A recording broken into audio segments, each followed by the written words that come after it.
Hi friends, నేను మీ యశస్విని సాహిత్య. శ్రీమద్భగవద్గీత అదః ప్రథమోऽధ్యాయః అర్జున విషాదయోగః. 20వ శ్లోకం. అదః వ్యవస్థితాన్ దృష్ట్వా ధార్తరాష్ట్రాన్ కపిధ్వజః ప్రవృత్తే శస్త్ర సంపాతే ధనురుద్యమ్య పాండవః.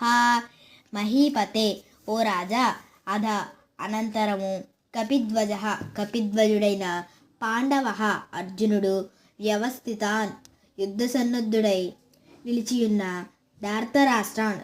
ధృతరాష్ట్రునకు సంబంధించిన వారిని దృష్ట్వా చూచి తదా అప్పుడు శస్త్ర సంపాతే శస్త్రమును ప్రయోగించుటకు ప్రవృత్తే సన్నద్ధుడైన సమయమున ధనస్సును ఉద్యమ్య పైకెత్తి, ఓ ధృతరాష్ట్ర మహారాజా, పిమ్మట యుద్ధమునకై నడుం బిగించి సమర సన్నద్ధులయ్యున్న ధార్తరాష్ట్రులను చూచి కపిధ్వజుడైన అర్జునుడు ధనస్సును పైకెత్తి